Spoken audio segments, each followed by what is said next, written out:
लंगोवाल बड़ोही का railway station खंडर का मंजर पेश करने लगा। किसी वक्त ये मोमन से जायद आमदनी देने वाला स्टेशन था, जिसको अब वीरान कर दिया गया है। आइए जानते हैं मियां कलीम की जहांगीर की ये रिपोर्ट। जी बिलाल, मैं इस वक्त मौजूद हूँ लंगोवाल बड़ोया रेलवे स्टेशन पर, जो कई दहाइयों पुराना रेलवे स्टेशन है। यहाँ पर पहले बहुत गहमा गहमी होती थी, सारा दिन में फास्ट ट्रेनें भी यहाँ पर ठहरती थी और पैसेंजर ट्रेनें भी। अब ये सूरत हाल है कि पूरा दिन में कोई ट्रेन भी यहाँ खड़ी नहीं होती।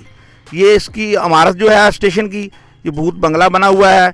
वीरानियों ने यहाँ पर डेरे डाले हुए हैं और प्लेटफार्म के बिल्कुल साथ जो है वो लोगों ने कूड़ा करकट फेंकना शुरू कर दिया है। उसके साथ मवेशी भी वहाँ बांधे हुए हैं। जी रेलवे का निज़ाम जरा ना जी, ये बड़ी देर तो साड़ा जरा स्टेशन है बंद है। पहले सानू ये बड़ी अच्छी फैसिलिटी सी कि लोगों के बच्चे जड़े ने वो सांगले पढ़न जाते सन, तो सुबह एक रेल कार आती सी, उहदे उत्ते बहुत ज़्यादा स्टूडेंट जाते सन।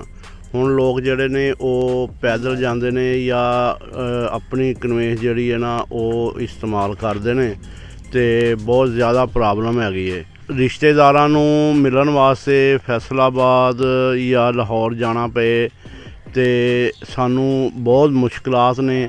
इस वेले बहुत खस्ता हालत है स्टेशन की, प्लेटफार्म की कोई शै नहीं इत्थे रुकदी। इत्थों बहुत फ्रूट जाता रहा और पाकिस्तान दे विच सब तो मशहूर जगह पे जितों सब तो ज़्यादा मरूद जाता रहा, लंगोवाल, महाराजपुरा ते बड़ोया चक छत्ती इत्थों। लेकिन हुण जिहड़ी इत्थों ट्रेन ना खलोण की वजह तो लोग फ्रूट वाले जिहड़े ने वो भी बड़े खराब होंदे ने। हुण भी बाग जिहड़े ने बहुत ज़्यादा लग चुके ने इत्थे, ते अमरूद का जिहड़ा फसल जिहड़ी बहुत ज़्यादा इत्थे, फ्रूट बहुत ज़्यादा इत्थे अमरूद का।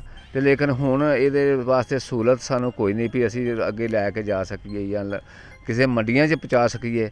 ਇਹ ਸਾਡੀ ਆਬਾਦੀ ਜਿਹੜੀ ਹੈ, ਸਾਡੇ ਇੱਕ ਚੱਕ ਦੀ ਆਬਾਦੀ ਜਿਹੜੀ 7-8 ਹਜ਼ਾਰ ਵੋਟ ਹੈ, ਤੇ ਤੁਸੀਂ ਪਿੰਡ ਦੇ ਵੇਖ ਲਓ ਕਿ ਲੰਗੋਵਾਲ, ਮਹਾਰਾਜਪੁਰਾ ਤੇ ਬੜੋਇਆ ਤਕਰੀਬਨ 20,000 ਵੋਟ ਜਿਹੜਾ ਇਹ ਸਾਡੇ ਜਿਹੜੇ ਨੇ ਖਰਾਬ ਹੋ ਰਹੇ ਨੇ ਕਿ ਇਹਨਾਂ ਨੂੰ ਕੋਈ ਕਿਸੇ ਪਾਸੇ ਜਾਣ ਵਾਸਤੇ ਕਨਵੈਂਸ ਨਹੀਂ, ਨਾ ਸ਼ੇਖਪੁਰਾ, ਨਾ ਲਾਹੌਰ, ਨਾ ਫੈਸਲਾਬਾਦ। ਇਹ ਬੱਸਾਂ ਤੇ ਧੱਕੇ ਖਾਂਦੇ ਨੇ, ਇਹ ਰਕਸ਼ਿਆਂ ਤੇ ਜਾਂਦੇ ਨੇ ਜਾਂ ਆਪਣੀ ਕਨਵੈਂਸ ਤੇ ਜਾਂਦੇ ਨੇ। ਇਹ ਕਿੰਨਾ ਮੁਸ਼ਕਲ ਕੰਮ ਹੈ।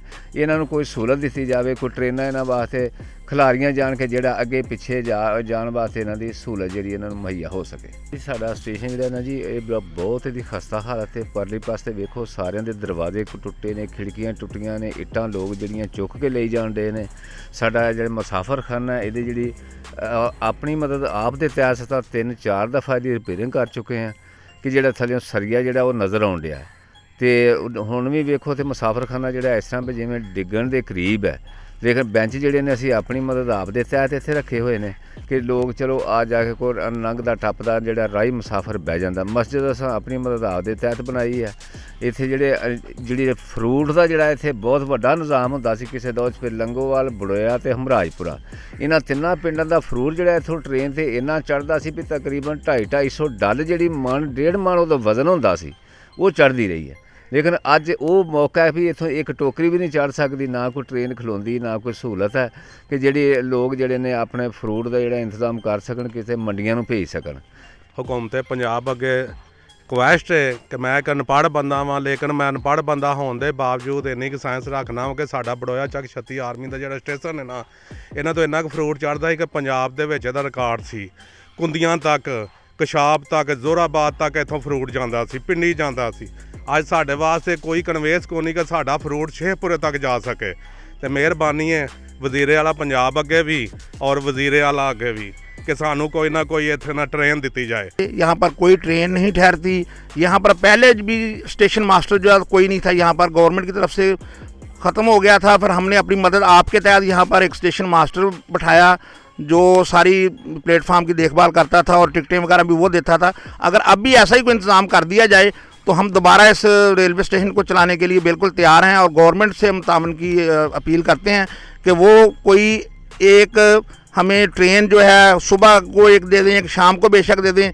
इसकी आमदन भी बहुत ज़्यादा थी इस रेलवे स्टेशन की, लेकिन ख़त्म करने की वजह हमें मालूम नहीं होती क्योंकि बहुत ज़्यादा आबादी है। जो यहाँ से लोग जाते थे, तलीमी इदारों को बच्चे जाते थे, मुलाज़िम पेशा लोग यहाँ से सवार होते थे, उनके लिए बहुत मुश्किलात है। तो हमारी वज़ीर रेलवे और वज़ीर आला पंजाब से गुजारिश है कि स्टेशन को दोबारा बहाल किया जाए ताकि आवाम जो है वो जदीद सफरी सहूलतों से इस्तेफ़ादा हासिल कर सकें।